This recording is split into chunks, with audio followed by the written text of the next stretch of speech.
భారతీయుల గుండెల్లో తుపాకీ తూటాలు దించిన ఒక్కడు కూడా బతికి ఉండొద్దు. ప్రేరేపించిన దేశం ప్రపంచం ముఖ చిత్రంలో, ప్రపంచం పటంలోనే పాకిస్తాన్ కనిపించొద్దు. నువ్వు తూడ్చిపెట్టు. 4 కోట్ల తెలంగాణ ప్రజలు నీకు అండగా నిలబడతారని నక్లెస్ రోడ్డు మీద నుంచి మనము వారికి మద్దతు పలికినాం. ఆనాడు రాహుల్ గాంధీ, సోనియా గాంధీ, మల్లికార్జున్ ఖర్గే గారు, మీనాక్షి నటరాజన్ గారు ఒక్కరే చెప్పారు, దేశ భద్రతకు సంబంధించిన విషయం వచ్చినప్పుడు రాజకీయాలకు అతీతంగా మనందరం కలిసి ఉండాలి. ఎన్నికలు వచ్చినప్పుడే రాజకీయాలు, దేశ భద్రతకు సంబంధించిన విషయం వచ్చినప్పుడు 140 కోట్ల మంది ఏకమై మన మీద దండెత్తే వారిని తుద ముట్టించే వరకు మనం అందరం కలిసికట్టుగా ఉండాలి.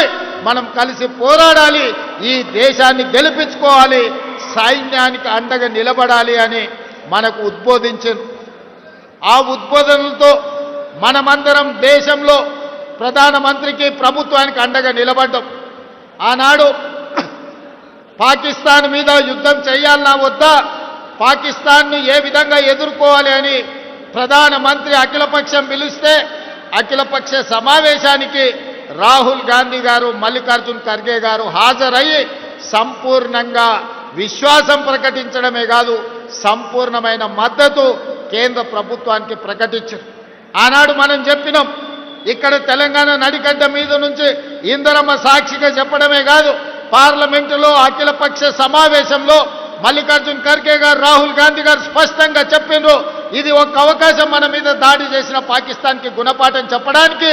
మీరు విజృంభించండి, సైనికులకు స్వేచ్ఛనివ్వండి, ఆక్రమించుకున్న కాశ్మీర్ను తిరిగి పొందాలి, పాక్ ఆక్యుపైడ్ కాశ్మీర్ను తిరిగి భారతదేశంలో విలీనం చెయ్యాలి, పాకిస్తాన్కు గుణపాఠం చెప్పాలి, మేము అండగా నిలబడతాం, నువ్వు యుద్ధం చెయ్యి అని నరేంద్ర మోడీ గారికి చెప్పింది.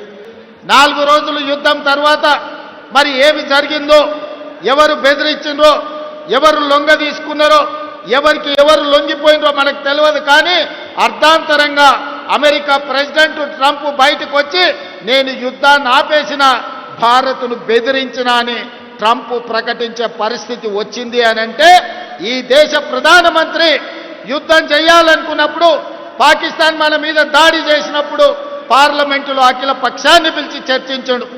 మరి యుద్ధం ఆపాలనుకున్నప్పుడు ఎందుకు అఖిల పక్షాన్ని పిలువలేదని నేను అడుగుతున్న ఈ దేశ ప్రధానమంత్రిని.